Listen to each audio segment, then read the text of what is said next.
Good evening. The June 11th, 2024 special meeting of the Parks and Recreation Commission is called to order. Would the secretary call roll for determination of a quorum, please?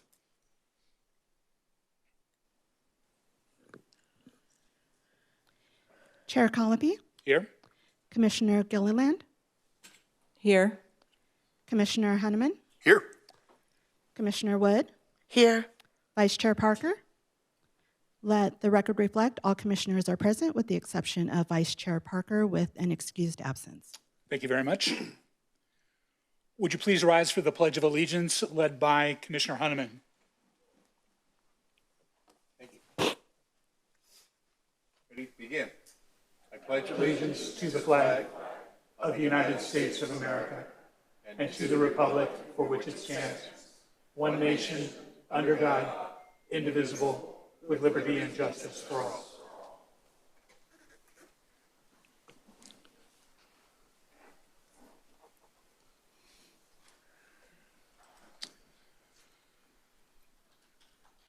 Thank you, Commissioner Hunneman. Let's move on to approval of the agenda. Commissioners, are there any changes? Are there any changes to the agenda? If none, seeing none, may I call for a motion and a second, please? I make a motion we approve the agenda. I second it. Are we doing this electronically? Oh, do we do it on Here we go with the computers. the, I forgot.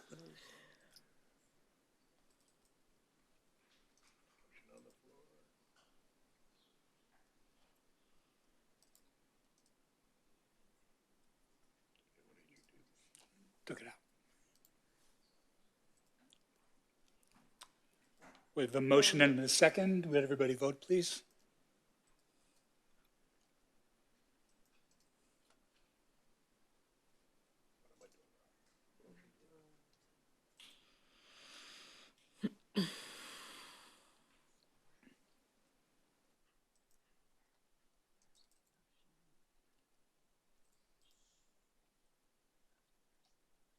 We need a seconder, actually, according to this.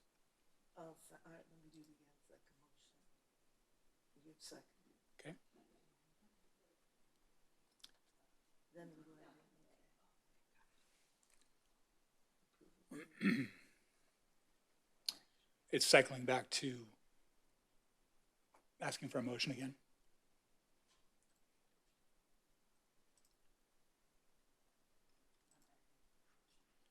Bear with us, this commission is getting used to this system. Yeah, very good. Are we done? We got it? It's not accepting it. Can we do a voice? Can we do a voice vote, Roseanne, to get this moving?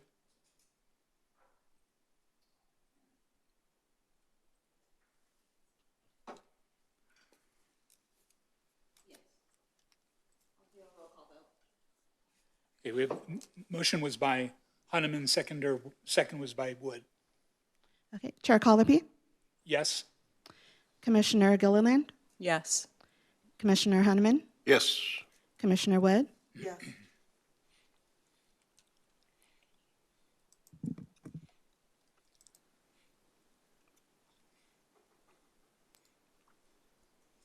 motion carries unanimously.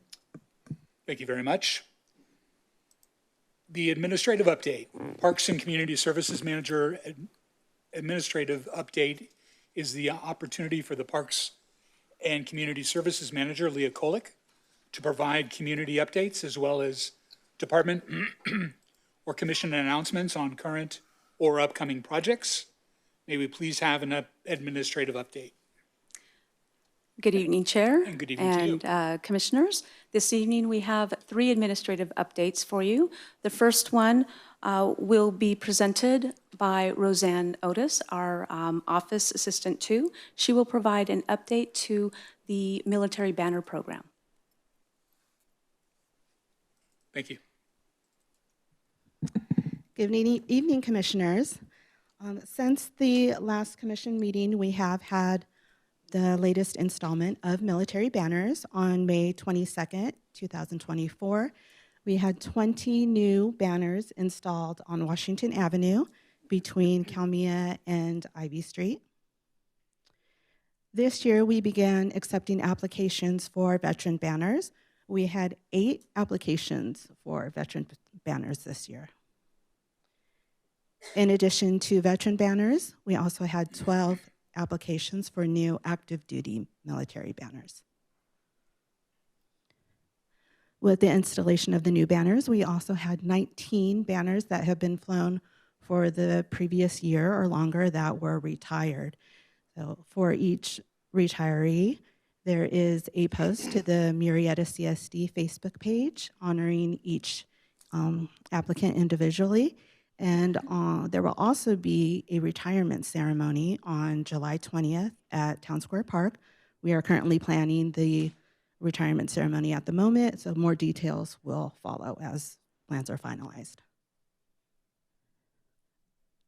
Are there any questions? Commissioners? Thank you, Roseanne. Please welcome our new recreation coordinator, Ashley Villardas. She will be providing an update on our summer camp program. Ashley was a previous part-time employee, and a spot opened up, and she was able to help us out and accepted the position of full-time recreation coordinator for youth, and we couldn't be happier to have her. Well, welcome, Ashley. Hello, thank you for having me.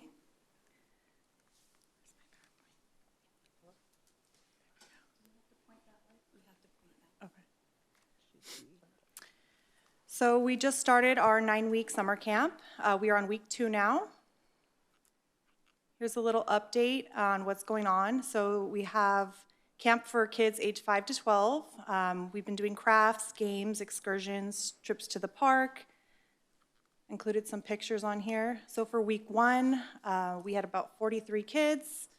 And here's some of the things, the activities that we did this last week. Some more pictures. So for this week, we have now 53 children. Tomorrow we will be attending Mulligan. We also have the park this week. We've done games, sensory play, movies, and more. Here's some information on how to register. And we have 7 weeks after this to go. Does anyone have any questions? Now, when you say like Mulligan, and we all know who that is, do the kids meet somewhere, and do they bus to Mulligan, or do everybody meet at Mulligan? Or- So we're actually meeting at the youth center, and they will be walking with city staff. Okay, So the 53 kids, and there are 8 staff attending the trip as well, and then there will be 1 staff driving to the facility as well.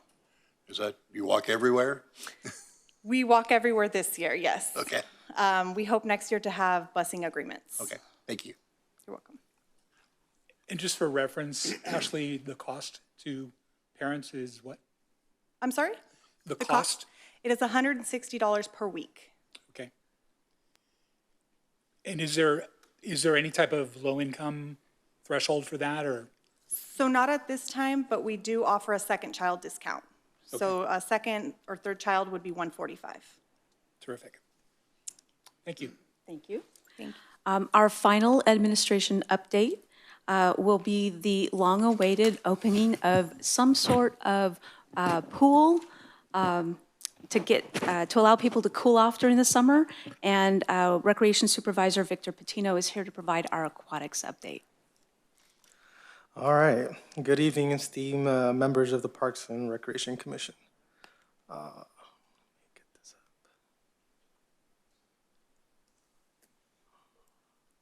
up. Okay, there you go. Sorry. All right. So tonight I'm going to provide a quick update for our summer aquatics programs.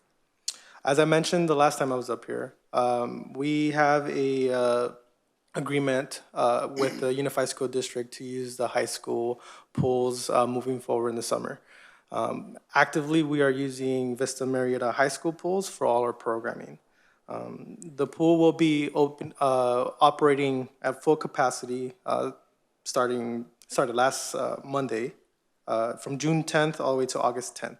And after August 10th, we're gonna be at some limited capacity until September 28th. That means we can only use the pool on Saturdays. We do have a vendor, Swan Aquatics, who will be providing all the lifeguard services and the WSI swim and lesson instructions for the city. So I'm going to talk a little bit about the programs that we do have currently offering for our residents. We do have swimming lessons for all our residents. Currently, we are offering 4 days worth of lessons on Mondays, Wednesdays, Saturdays, and Sundays. And it ranges from a different variety of ages, from infant all the way to adults. We also have water exercise. Water exercise is offered 2 days out of the week, Mondays and Wednesdays. We do have 2 sessions for that, from 8 to 9 and 9 to 10. This program is kind of geared towards seniors, but we do welcome adults to this program. We also have lap swim. The good thing about having a large pool is that we could run lap swim pretty much all day. And we do offer that program the 4 days, Mondays, Wednesdays, Saturdays, and Sundays. And again, it's geared to adults. We do have, sometimes we do have like swim schools or kids that are in swim, I don't know how to call them, swim teams. They'll be able to use the lanes for that too also. And then we obviously are more popular, our public swim. Our public swim will be open the 4 days, Mondays, Wednesdays, Saturdays, and Sundays. Mondays and Wednesdays will be open from 12:30 to 4 p.m., Saturdays 11 to 4 p.m., and Sundays from 10 to 3 p.m. So our programs are kind of range from daily passes from $1 to $5 for non-residents and residents. We do have punch passes that they could buy, larger punches, so $20 for residents, $40 for non-residents. All our swim lessons are online registration, so they could sign up through our homepage through Swan Aquatics, and all that information is on our city website, on our social medias, yeah. So if you guys have any questions, I'm here. Commissioners? I have a quick question. So do you find that your swim lessons are sold out like at record pace? They're getting there, yes. Yeah, They're okay. definitely, I think once we took a little slower approach, there's a lot of hiccups to getting to the aquatics programming part and getting the vendor on board. But now that we have that going, I'm seeing a lot of registration with the vendor. So I do foresee it being pretty much at capacity the rest of the summer. And you would say that most of your folks that get in are residents versus non-residents? Yeah, I would say that, yeah. Okay, thank you. A couple of questions on the, excuse me, public swim, does that go back to just being on Saturdays when school starts, or? Correct. Okay, so, I mean, school starts the 14th of August, so. So after just the 10th, Saturdays. it's just going to be Yes. on Saturday. My other question would be, is your office or anybody's office getting any feedback on the closure of the Cal Oaks pool, the long-term or the permanent closure of the pool? To be honest, I have not gotten any feedback from it being closed. I think we did a pretty good job letting people know that it's closed, and with the original plan of, trying to get it, the new facility, I think it's pretty clear that it's closed, so. It's closed, but if we let them know that it's likely not to reopen? We have, I mean, that's, it says there it's permanently closed until further Okay, notice. all right, thanks. Thanks, Director. Thank you. And with that, that concludes our administration update. Thank you very much, Leah. We'll move on to public comments. At this time, any person may address the governing bodies on any subject pertaining to city business, which does not relate to any item listed on the printed agenda. Normally, no action may be considered or taken by the governing bodies on any matter not listed on the agenda. Each speaker will be limited to 3 minutes. Madam Secretary, do we have any non-agenda public comments? Thank you, Chair. We do not have non-agenda public comments. Thank you very much. Moving on to consent calendar. All matters listed on the consent calendar are to be considered routine by the governing bodies and will be enacted by one motion in the form listed. There will be no discussion of these items unless, before the governing body votes on the motion to adopt, specific items are removed from the consent calendar for separate motions. So Commissioners, this is the first time we're doing this as a body, which means if we approve the consent calendar without pulling anything, the consent calendar as listed will stand on its own. For the recreation activities and events reports, park projects and maintenance, and the prior minutes. So before we vote on this, is there anything that the commission would like to have pulled to get additional comment on before we move forward? I would like to just hear a little of the rationale of putting these items all on the consent calendar. The consent calendar means that these items are routine, and both of these items, these reports, are routinely given at each commission meeting. And if you have any specific questions on them, you would just pull the item and you could ask those questions.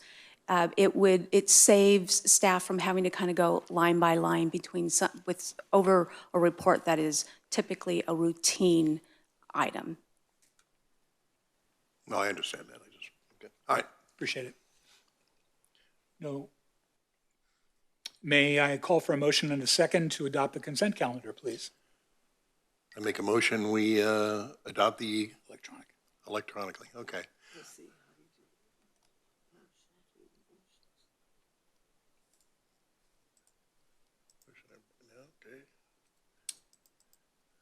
And if you would vote, please.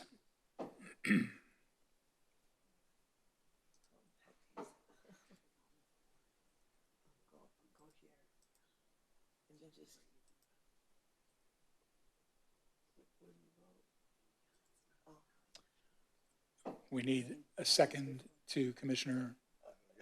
Okay. We got a second. Thank you. It's still not storing the system isn't storing the motions in the seconds, so we'll go back to a voice vote. Okay. So for a roll call vote, Commissioner Gilliland, Yes. Commissioner Hunneman, Yes. Commissioner Wood, Yes. Chair Colopy, Yes, motion carries unanimously. thank you very much. Moving on to item 4, pickleball court CIP project. May we have a staff report, please? We do, and Senior Project Manager Brian Crawford is going to present that report. Welcome, Brian. Good evening. My name is Brian Crawford. I'm Senior Program Manager of Community Services, and I'm responsible for all of the capital projects for community services as it relates to parks and libraries. So we've got a lot of stuff going on, but tonight we want to talk about pickleball courts, and it seems to be a fairly popular discussion item. I sure can pack them in, which is great. So just to give you a little bit of background, back in January, the council had a goal-setting workshop, and at that workshop, they deemed pickleball courts to be a high-priority project and dedicated $400,000 worth of funding to that project. And I was tasked with the amazing responsibility of building as many pickleball courts as possible within a given time frame. So the reason we have a given time frame is because we are using the $400,000 is related to ARPA funds, American Recovery Program Act, something like that. These are government funds. They have a sunset date of December 31st of this year. So we have to design and build as many pickleball courts, probably between July and December. One of the caveats is we can have the construction contracts executed by the end of the year, and we can still do construction into the new year. But as long as we have expended all of those funds and dedicated them to a contract. So one of my first objectives was to look at all of our inventory of parks. As you know, we have 53 parks, and not all of them are suitable for pickleball court locations.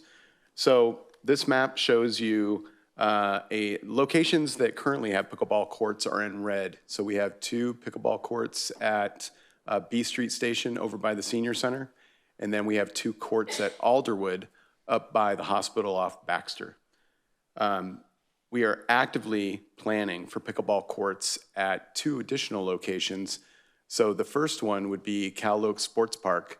That seems to be a fairly easy challenge. So we have 2 tennis courts at that park, and our plan or our idea that we're going to run by council is to convert one of those tennis courts to 4 pickleball courts. We already have a proposal from a contractor that has already scoped the project and has been reviewed, and we're just waiting on a go-ahead from council to be able to proceed. We're also looking at Firefighters Park. Our idea is we have to go into design on one of the parks at least, where we have to, the design is fairly important. We have to do grading, we have to do sub-base, we have to do a concrete pad, put fencing up, we have to make sure we have ADA accessibility from an ADA compliant walkway over into the courts. So we have to put all that into design, and one of the important items that we're gonna get out of the design work is an understanding of what the cost would be in order to construct a brand new pickleball courts. So at that firefighters location, we were looking at building, or at any location that we're gonna build courts, we wanna build 2 courts. It's just economies of scale. It's a little bit easier to go in and build multiple courts. So you can see that this is a rendering of Firefighters Park, and we had a nice even pad there that we can probably design, and it'd be fairly easy because it doesn't have any of the issues that we might encounter with grading or drainage. I'm going to flip back to the map, and we're looking at additional locations. These still need to be investigated. One of the locations in blue that we have here, they have enough space to hold 2 pickleball courts. They have walkways adjacent to the areas that we would want to build pickleball courts, and they're spread throughout the city. This is overlaid on a map of the council district. So you'll see 1, 2, 3, 4, and 5 there. So we're trying to spread the new courts out as much as possible throughout the city to maximize the enjoyment for all of our residents.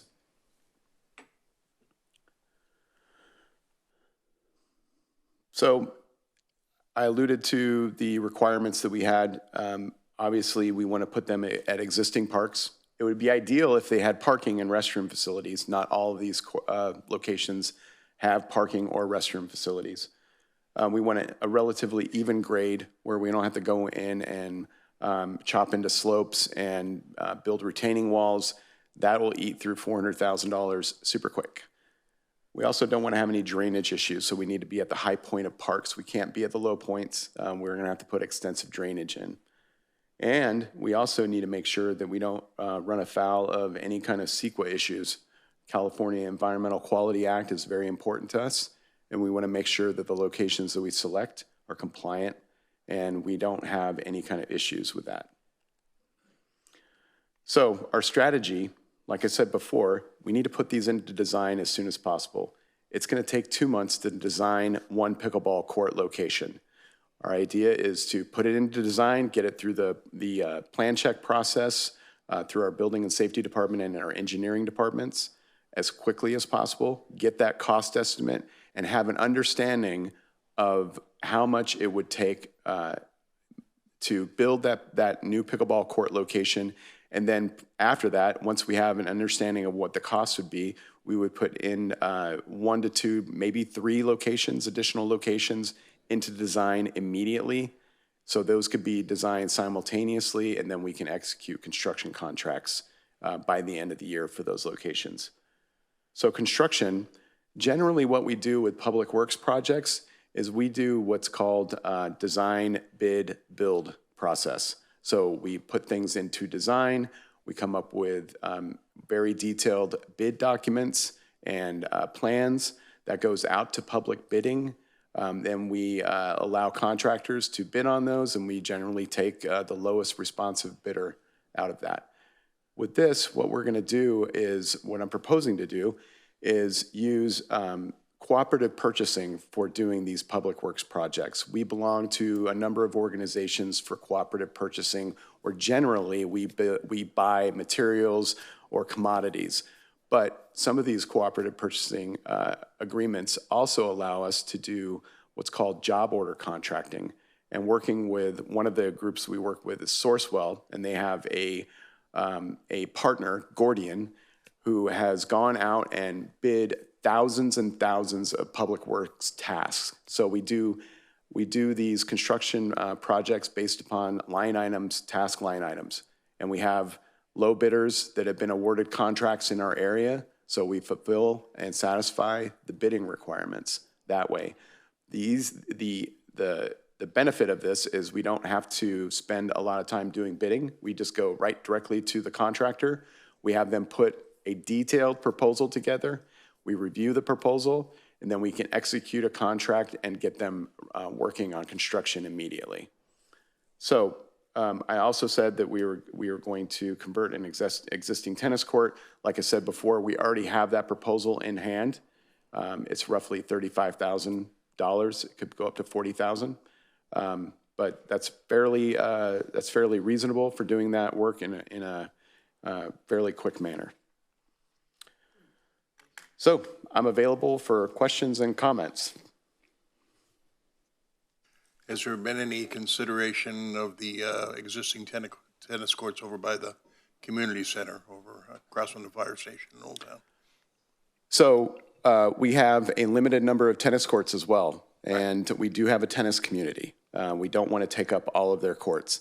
We have, right down the street, we have the two pickleball courts at Beat Street Station, almost right across the street from the community center. Any additional questions?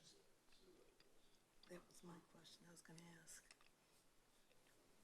ask. Leah, just a quick question for Leah. I sent you maybe a year ago a paint that's used for resurfacing courts that deflects heat, so it makes the court much, like up to 30 degrees cooler than, did we ever look into that? Do you know? I forwarded that information over to Parks Maintenance. So when it comes to restriping tennis courts or that type basketball courts, it falls within their purview to do the bidding and the quote getting. We haven't had an opportunity to repave basketball courts or tennis courts yet. So when they provide us with information that they plan on doing this for budgetary reasons, I will remind them that I sent that information to them again. Great. And is that something that could fit into Brian's plans? It could. We can look at the materials. Generally speaking, if you have something that's going to reduce heat, and it may be a lot more expensive than standard paint. It's not really standard paint that we use on these courts anyway. It's a special court surfacing material that resists fading, scuff marks, that kind of thing. Great. Thank you. I had one other quick question. To your excuse me, to your knowledge, are any of the like gated communities or senior communities, I'm thinking of the Colony, do they have pickleball courts available for the people who live there? Yes, I do. I believe the Colony and Bear Creek both have pickleball courts. Okay. All right. Thanks.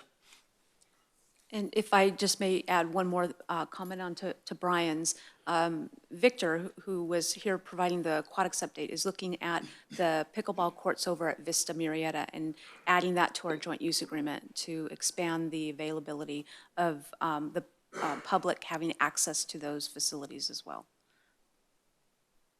Great. No additional questions, commissioners? Madam Secretary, are there any public comments on this item? Yes, Chair, we have 6 public comments.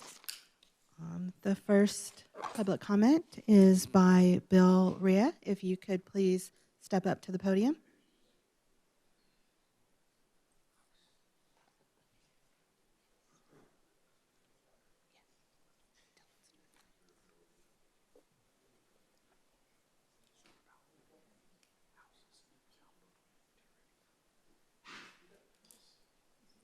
Is Bill here? Bill?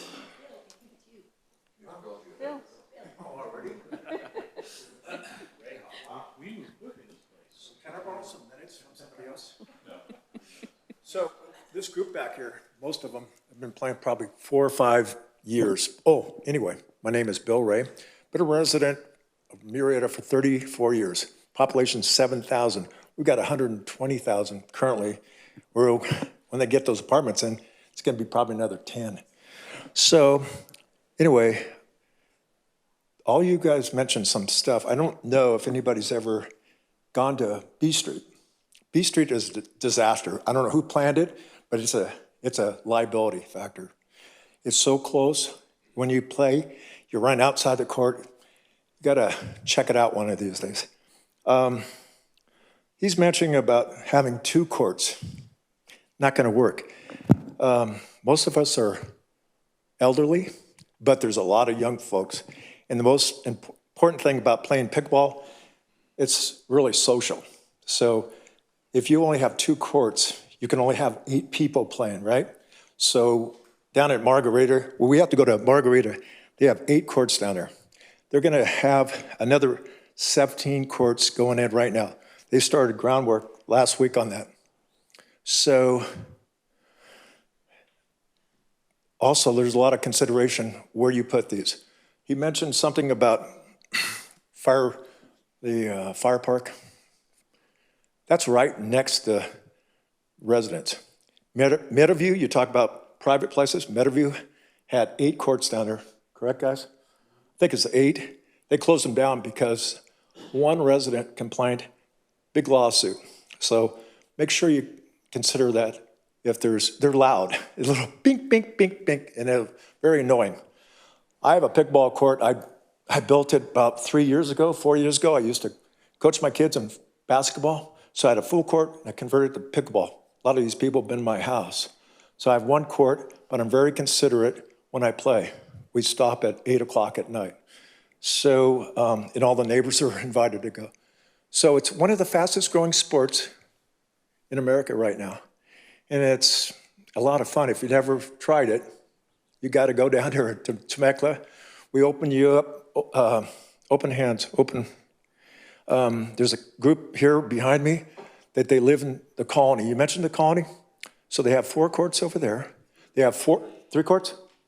Yeah, 3 courts there. Bear Creek's got 4, but those are private, okay? So right now, currently in Murrieta, you got B Street, 2 courts, and you got 2 at Alderwood.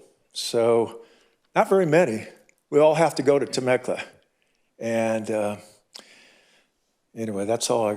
Anything? You guys want to ask me any questions?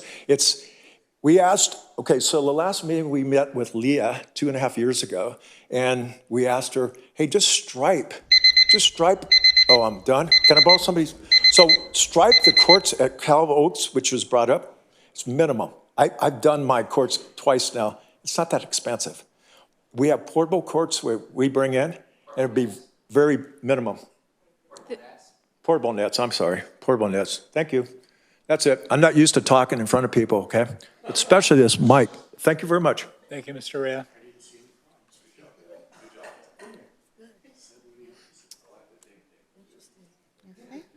All right, the next speaker is Tyler Kearse.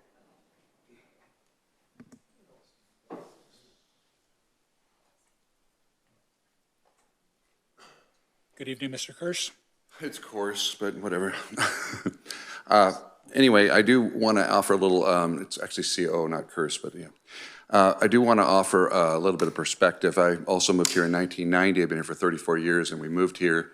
There were 3 public tennis courts, excluding high schools.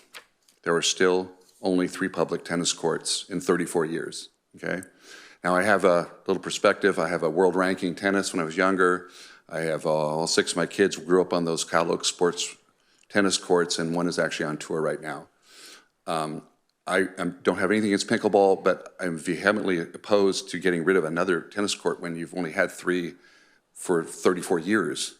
I remember talking to someone at Parks and Rec 15 years ago. They said that they were going to build something at Los Alamos Park with 15 courts and all this sort of thing, but that, of course, never happened. I just feel like, I know there's limited funds here, but to take one away and to have, you already have 4 pickleball courts with, they say they're not even roomy enough, and only 3 tennis courts, then you're going to put another 4 in, and you're going to have 2 courts left.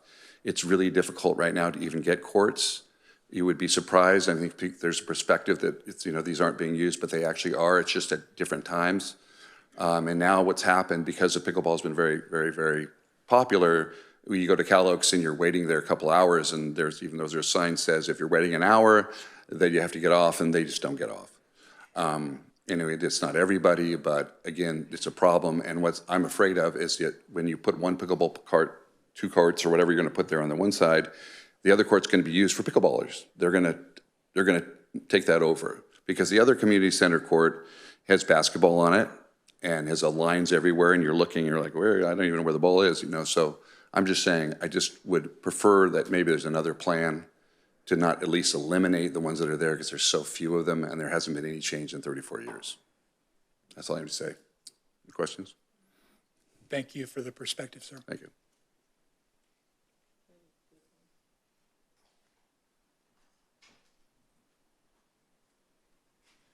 The next speaker is Kathy Lewis.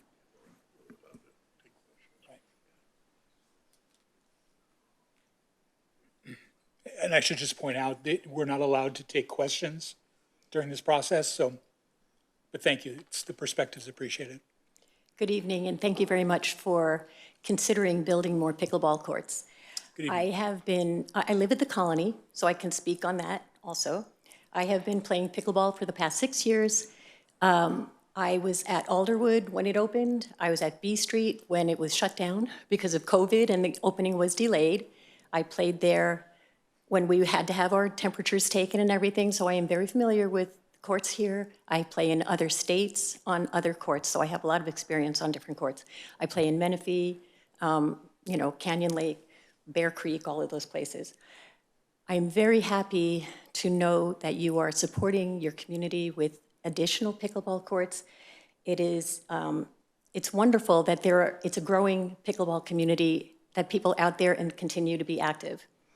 I know you are aware of the challenges we have playing at B Street. We just have to be more accurate in how we're playing. And I play also, as Bill said, I play in Temecula there as well. And the way the courts are situated makes a very big difference in the safety of the game. I am very happy to see that you're going to build 4 pickleball courts on a tennis court. There are a couple of things to take into consideration. As far as, I like these courts, the tennis courts. I went there and looked at the courts today. I live, right off of Cal Oaks at the Colony.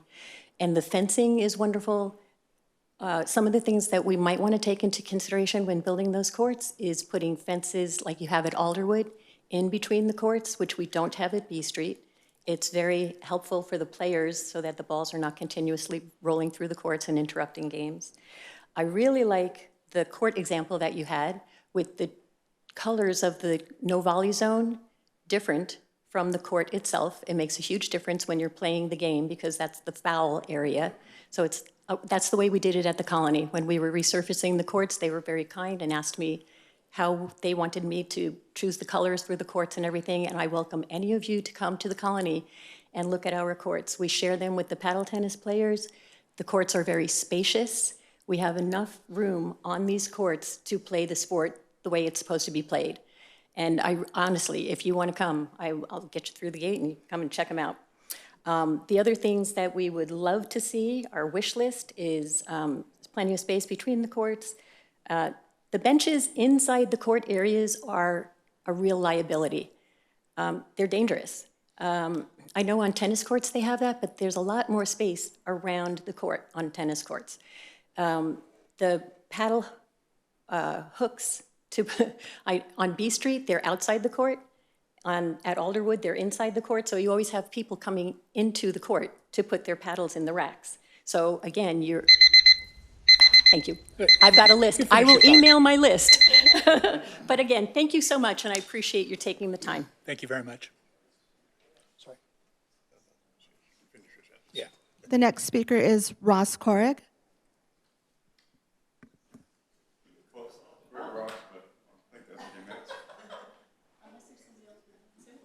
Evening, Mr. Korg. Yeah, Greg Ross. Sorry. Yeah, I'd like to build on what Billy said. A minimum of 4 courts. It's really 2 courts, like I said, it's just, you only get a few people to show up, and then if you do get a big group, you're just sitting there for an hour waiting for people to get on and off. With 4 courts, it really works well. I understand you get rid of the pool, so it's a good spot for another 4 courts at Cal Oaks. If you're thinking about that, really, that'd be a good place to put. I mean, if you have 8 there, you'll be golden. As far as you're talking about, windscreens are good to have up because the wind does blow. If you have a taller fence too, even at Alderwood, they're kind of short. It's really, as you go to B Street, it's nice and high. You don't get the wind blowing the ball around. So just something to look at when you're building them. We have like 6 feet on each side of the courts and 6, 8 feet behind us. It really makes a difference to be able to have that latitude to go back and forth. And like she said, no benches inside. All the rackets should be outside because you don't want people coming and going. They open the gate, they're walking in while you're playing. It just messes things up. So what else we got? It'd be nice to have a little sun screen or something outside so people are waiting. They're not just there baking for an hour while they're waiting for the different players to finish up. And that's about all I have. Thank you. Thank you for your comments. The next speaker is Dan Horax.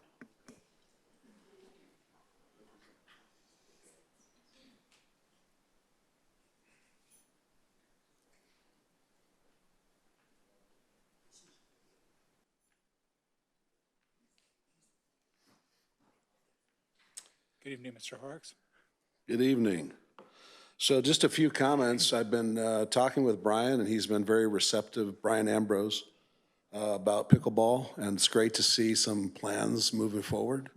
I think a lot of the details would be, hopefully, when we get closer to some of the details, more input by people that have experience with pickleball would be awesome. There's good examples all around us, like out in Winchester, Menifee, some developers built some new courts. The concrete surface is horrible. They went to the lowest bid and they got the lowest quality. So it's like swirly. So, the kind of surface that you, of course, need is like, I think it's called Acrylitech or something of that nature. So those kind of things, obviously, hopefully don't get overlooked.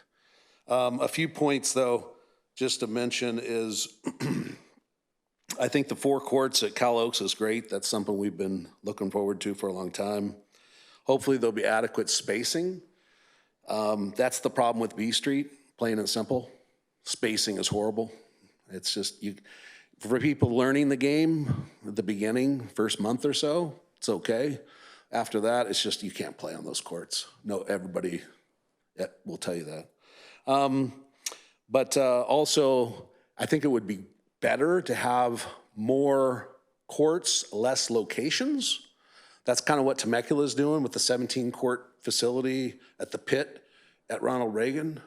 They're going for a 17-court facility. So I think that's kind of a good lead to consider. More courts, less places. I think I live over here on the west side, been resident for 21 years. I didn't even know about the Copper Canyon Park, but that lower Copper Canyon Park, based on the aerial view that I see, is fantastic because it's the one that's closer to the ball diamond is away from houses. So I don't know what the elevation is, and I'm not sure the exact location they're thinking of on that. But the other thought that just to consider, I think I mentioned this to Brian, there's a Tustin Pickleball Club there's a buddy of mine, his dad is big into that place. And what they did is they created a partnership with the school district for people to use the tennis courts, lined them initially, and then eventually I think they converted some of the tennis courts.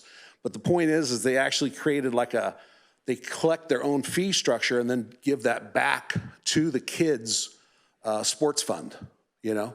And people are more than willing to do that. So that's just a few other ideas, but Alderwood also, one last point, Alderwood Park, which has 2, there is room next to that for 2 additional courts easily.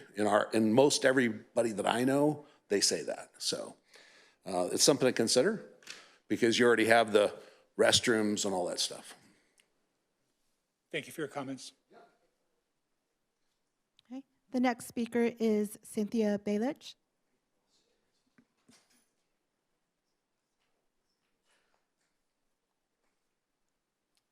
Good evening. Good evening. I'm Cynthia Balich. I'm here about the tennis court being removed. I honestly strongly feel it's a bad idea. I mean, to spend $35,000, $40,000 to remove something that we need as a tennis community, that money can be put towards the other options that they do have for pickleball. If there's additional land, like they say there is, why not put that money towards that and build the courts that they have, to build courts there for pickleball? You know, it seems like they have more options than we do for tennis. They already have more courts already available. We only have 3. And if you take away 1, then we have 2. And then for the kids that do train for tennis, imagine being next to a pickleball court is gonna ruin the training. My daughter's a USTA player. She represents our city, Marietta. So every time she goes out and plays for the United States Tennis Association, she represents herself, but she also represents the city of Marietta. And these courts are very crucial to her training. It's already hard enough, like we wait to get a court. I have a picture that I took yesterday that we were gonna go train, and people were already waiting for those 2 courts. And I have a picture to prove it if you'd like to see it. So can you imagine if you take out 1 court and now we have just 1 left? We're never gonna be able to train. And like someone mentioned, Vista does have pickleball courts, more than a handful, and they're open right now currently. You can drive right in and you can use them. And it's great, they're brand new. So they have more options than we do. We only have 3, we don't ask for much. I asked a long time ago to get shade there, like someone mentioned, like a tree, I thought, while we do wait, and that hasn't happened, but we don't ask for much. But this is very crucial, and there are other tennis players that also represent the city, and where are we gonna train? You know, and she also plays for Vista Marietta.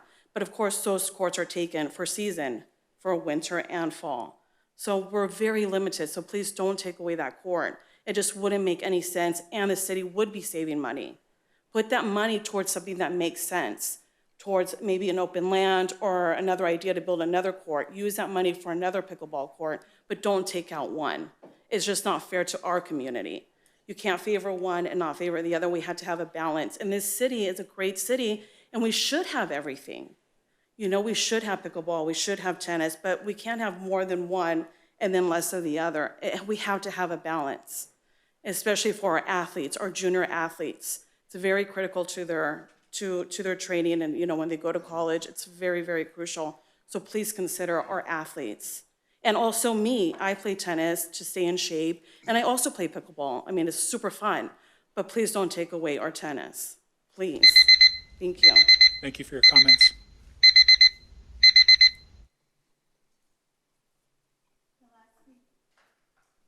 The last speaker is Brian Russell.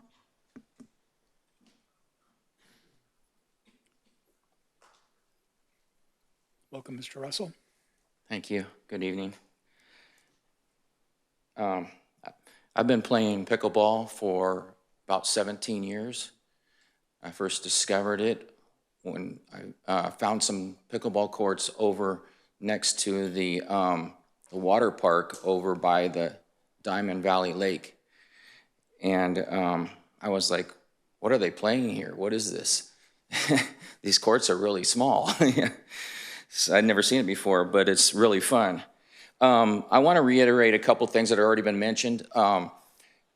Pickleball is it's a very social type of sport, and having a larger number of pickleball courts in one location is more ideal than spreading them out all over the place and just having a couple here and a couple there.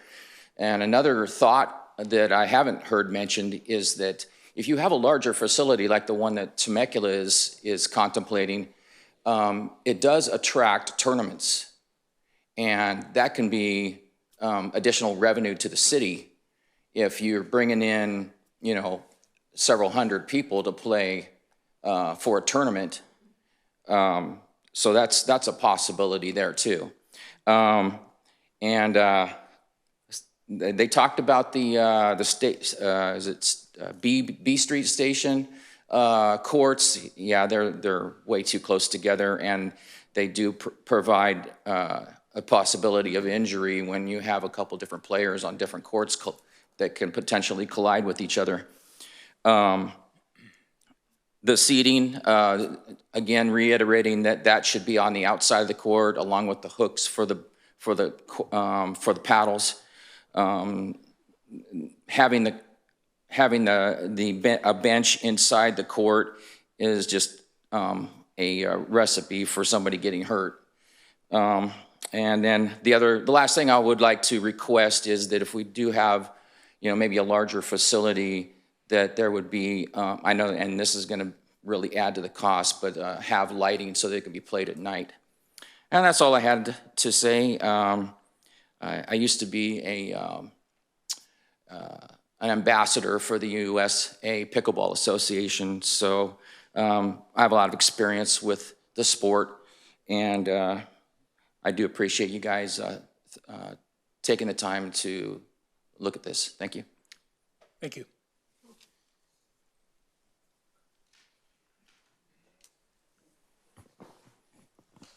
There are no further public speakers. Thank you very much. Thank you for the feedback. This is a receipt and file. Thank you, staff. Appreciate the information. Thank you, Brian.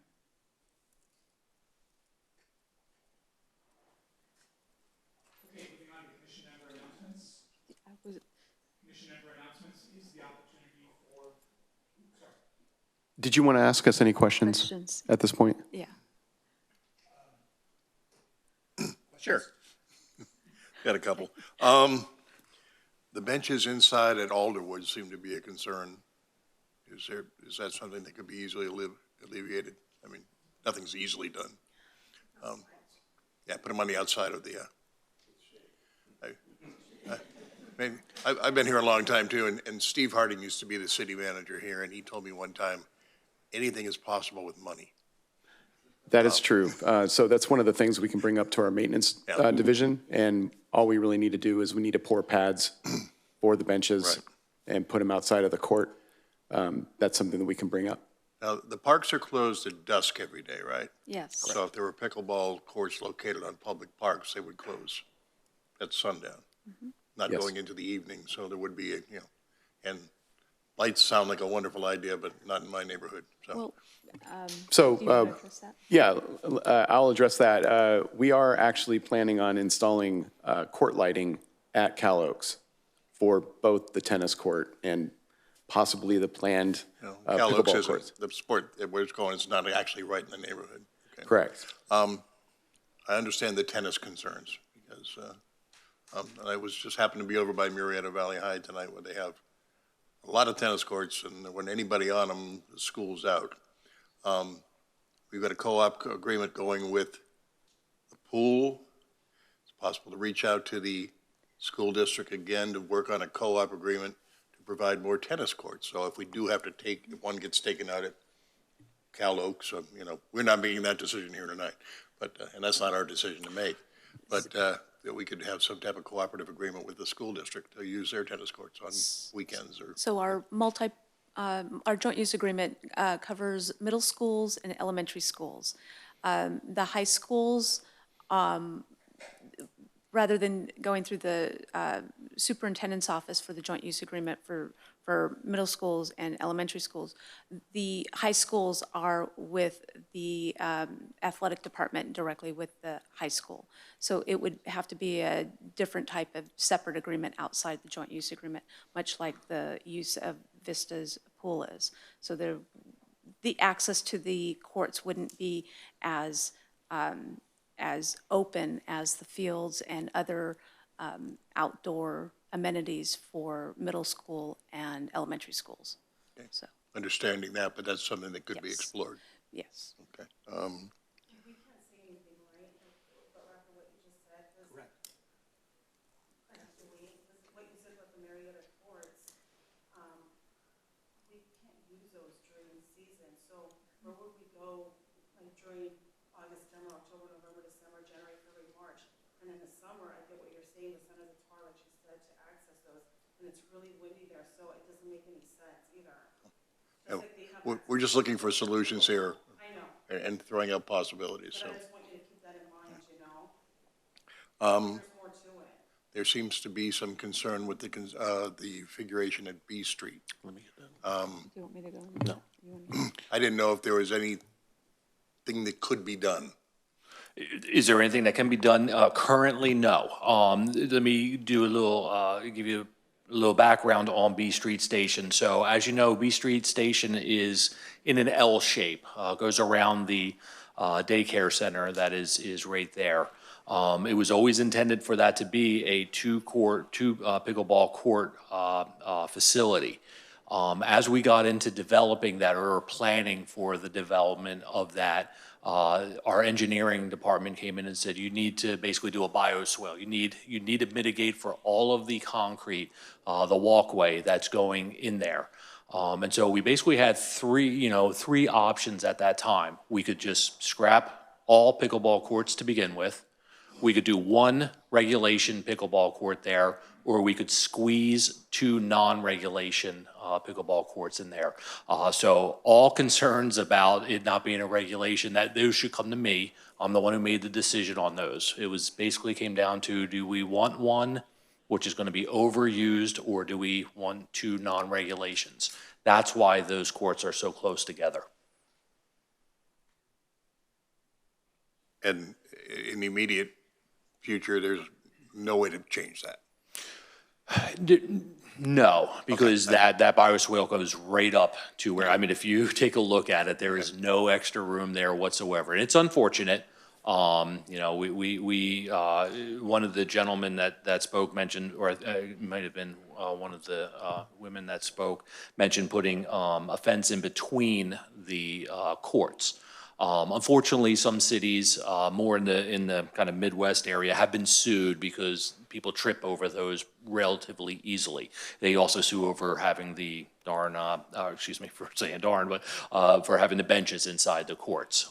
So we're looking at limiting lawsuits in addition to planning good pickleball courts. Last thing I would just like throwing stuff against the wall and seeing what sticks. Pioneer Park in Old Town Marietta is a big flat piece of land that the city's owned for 20 years and hasn't quite figured out what to do with it. I guess there are plans now, but a big flat piece of land that's owned by the city and isn't really near a whole lot, or could be moved, or the courts could be situated so they're not in close proximity to a large number of residents. I know there's some people who live over there. Is that under any consideration as far as building new courts? Just recently, we went through a capital improvement plan program where we dedicated some development impact fee funds for the development of Pioneer Park. The problem with Pioneer Park has always been, as you mentioned earlier, funds. There is no water there. It's not even annexed into a water district, whether it be Metropolitan Water District or the district that it's in, which I believe is either Western or Rancho. So just to get it into the water districts, just the fee to apply for that's going to run us probably $90,000. That doesn't get us anything. That gets us the ability to bring a water line in. A water line does not exist on Calmia right now. So there's a development kind of catty corner to that. Water lines will start coming in and infrastructure, electricity will start coming in. So yes, it's a very suitable place for designing. We did just start the project, just put in funding in a future year for the design of that. Right now, we're in the middle of the Parks Master Plan process, and so in probably about September, October, we'll start receiving raw data and good data on what the community wants, whether they want more pickleball, whether they want more tennis courts. We'll take that data, figure out what the priorities are and where we can kind of spread that around the city. And so you'll see a plan probably in the next year or so, maybe 2 years, on Pioneer Park. And again, that's assuming funding is available. To fund a 7-acre, almost a regional style park with parking lots, restroom facilities, I would say the starting point on that in today's economy is somewhere between $7 and $10 million. That's the starting point. So what we're looking at essentially here, what we've heard tonight, is just to get as much bang for the buck, the $500,000 that we do have, and get it done quickly to meet the demand. That would be correct. Yeah. And that doesn't mean we can't have additional projects coming down the line after that. Right. If I'm given more money, I'll build as many courts, whether they be tennis courts or pickleball courts, that people want. Okay. May I ask a question, just Jim? Where is Pioneer Park? I Googled it, I can't find it. Pioneer Park is cross streets, or the borders would be Calmia, B Street and Second. You know where the old Right by grain- the mill. You know where the grain mill is? Yeah. Yeah. Yeah. Where there's a burned out old elementary school. Yeah. Oh, on the others, like across from Anthony's, across Calmia. Walking distance from there. So directly on Calmia, though. How about Marietta Christian Center? That's a huge place. I'm sorry, I didn't. Marietta Christian Center. What did you say? Is that the Hot Springs Resort? You own that probably. I don't know. Are you referring to the Hot Springs Resort? No, I'm talking about Marietta, right up here, Marietta Question Center. Oh, Equestrian Center, sorry. Marietta Equestrian Center is dedicated to equestrian. So that would be a city council decision in terms of reprioritizing the use. But currently that would be zoned for and used for equestrian. Questions? Sure. One quick question. Would it be feasible to build as many courts in one location versus trying to, I get the idea of trying to spread it throughout the city. I totally understand that. But I am definitely listening. I am sympathetic to the tennis community as well, considering that there's not as many here as sounds like they need. But I mean, pickleball is definitely, a great sport. It's what each community needs. But just looking at the time frame, the cost, I know obviously the council will make the final determination on location and all of that, but I'm just wondering the feasibility. I know the ARPA dollars have got to be, encumbered. I know they've got to, this is a quick turnaround for any project. So is that even on the table of maybe trying to do a much larger project in one location and then you can add ancillary courts? Yeah, I think anything is possible if the council gives that kind of direction. I mean, Yeah. we do get economies of scale when we build multiple courts at one location. Right. Because it's one movement, it's one project, it's one design. So it does make sense. The question is, do we have the land to be able to do it? Right. So somebody had brought up Lower Copper Canyon, and the location that I really like for that is now a soccer field. So it is a nice open space on Google Maps, but it's used for soccer.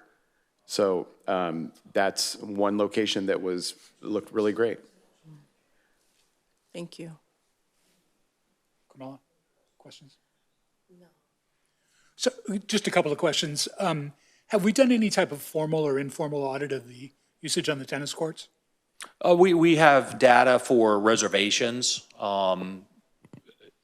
I would be confident in saying pickleball reservations far exceed tennis reservations.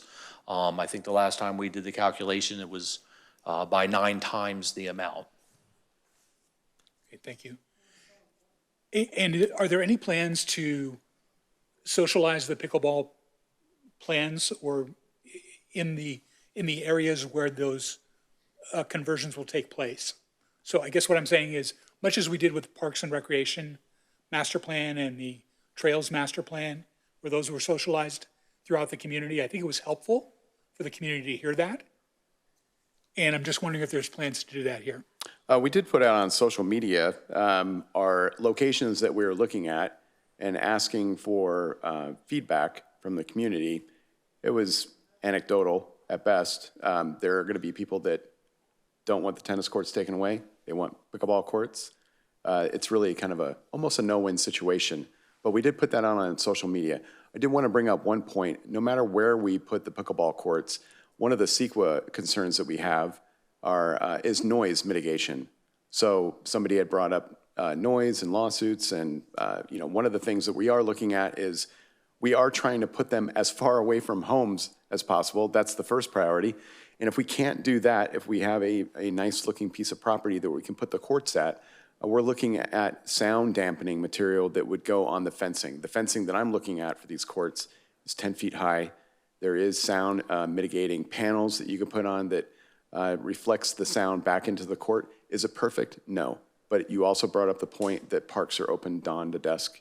And, if people move next to a park, there's probably going to be some risk of noise coming from the park. Sure. But we are sensitive to the community and what they want next to their house. Thank you. Any additional questions, commissioners? Thank you very much. Anything additional? Just a follow-up. So this item will be brought before City Council on Tuesday, July 2nd as well. So there will be additional opportunity for the community to have council hear their concerns, their thoughts, and recommendations. So City Council meets here in the council chambers Tuesday, July 2nd at 6 o'clock. Thank you. Moving on to commission member announcements. Commissioner Wood? Nothing? Commissioner Gilliland? I just wanted to say my very first event as your new commissioner was the Memorial Day celebration, and I loved it. It was awesome, beautiful with all the flags. The guest speaker was amazing. And you all know I'm a Parks and Rec geek, so the stage looked amazing. So kudos. I just wanted to say it was awesome, and I look forward to attending more events. Thank you. Commissioner Henneman? Let me echo Commissioner's comments on the Memorial Day ceremony. It was great attendance and well done as usual. I wanted to kind of go back to something that came up at the that I brought to the city's attention at our last meeting, and that was at the concert.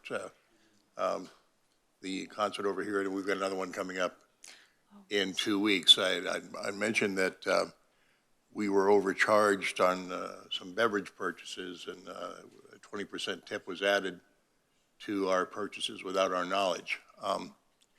And Laura from the city was nice enough to launch an investigation, or at least start asking questions. And she reached out to me and said that she would come up, and the questions that the promoter had were, did this occur at a table with their waitress? Did this occur at a walk-up bar? You have a receipt you can share. And I gave her the details. That it occurred a couple of times this was on May 11th. Occurred a couple of times at the walk-up bar closest to the entrance. We were sitting in general admission because I'm retired and I don't get a table. We are not offered anything to sign and not offered a receipt. Didn't notice it until we got our bank receipts a couple of days later. Friends who were with us also experienced the same thing. And at the same time, I mentioned to Laura that I did go to a food truck and I purchased a hot dog and some fries there. We were there for 7-8 hours. And I was given an iPad to sign, and I left a 20% tip, which I would have done purchasing the beverages probably if I'd had the opportunity to sign anything. They heard back from NHG, and they said they do not do an automatic gratuity. So I asked more questions. I'm not sure to show them how this happened, and I was willing to bring my bank statements, and it was $24 per transaction, and it came to $28.80. There was no signage indicating that, and like I said, we had nothing to sign. So it became kind of obvious to me, I'm not laying any blame here on the promoter. I thought the event was terrific, but that somebody was putting a 20% tip in their pocket without letting us know that we were adding a 20% tip. And I saw Laura at the Memorial Day thing, and she said, well, did they get back to you yet? And I said, no, nobody's contacted me. And she says, well, I'll talk to them. Well, it's 3 weeks after the Memorial Day thing, and nobody's gotten back to me. Now, I don't really care. I would have left a 20% tip anyhow, because I was appreciative of the fact that they were even out there. But with no signage and no knowledge that I was being charged an extra, which it turned out to be like 15, 16 bucks. But multiply that by, if you're charging 20% more on a $12 beverage and you sell 200 beverages, that's $480 in tips that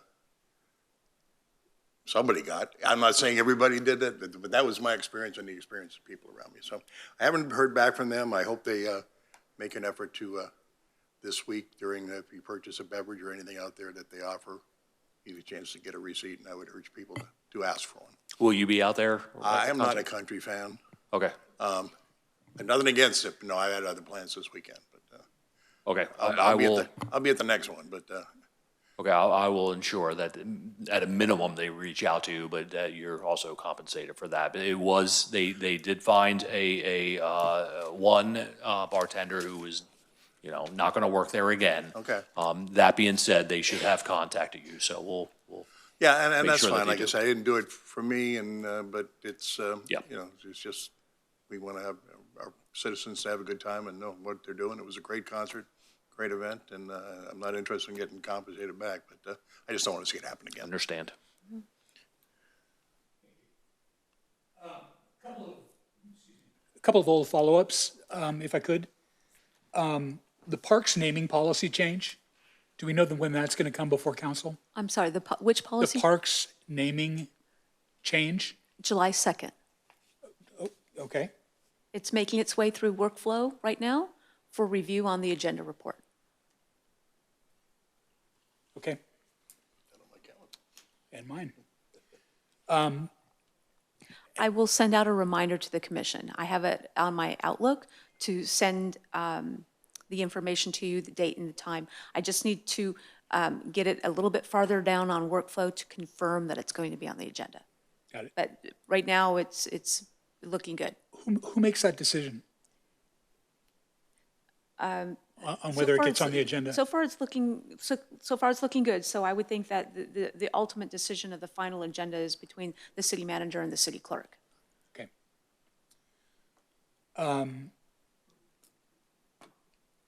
We've talked on and off for a couple of years about name tags for commissioners. I bring this up again because it's come up again with being in parks, and you walk up and introduce yourself to someone and tell them that you're with the Parks and Recreation Commission, and they look at you like you're some kind of freak. Just happened to me tonight. Actually, I went over to check out Sykes Park, and there was a lady walking her dog, and I started to talk to her, and she looked at me like I had lobsters crawling out of my eyes. Case in point. So just wondering if there's been any progress on that. It has been discussed. That's as far as I know. It hasn't been approved necessarily for commissioners to receive any type of identification, business cards or name badges. It went before council that one time and it died on the dais. We do have a different council, but so far it has not been elevated to the council agenda status. Okay. And last follow-up was on a process for the commissioners to add items to the agenda. That question has been presented to the city clerk. The city clerk was out of the office for a couple weeks. Staff has followed up, and we will be following up again. Okay. Thank you. Commissioners, any additional questions? Thank you very much. With no further business, this meeting is now adjourned. Thank you. Thank you. Thank you very much. Thank you guys very much.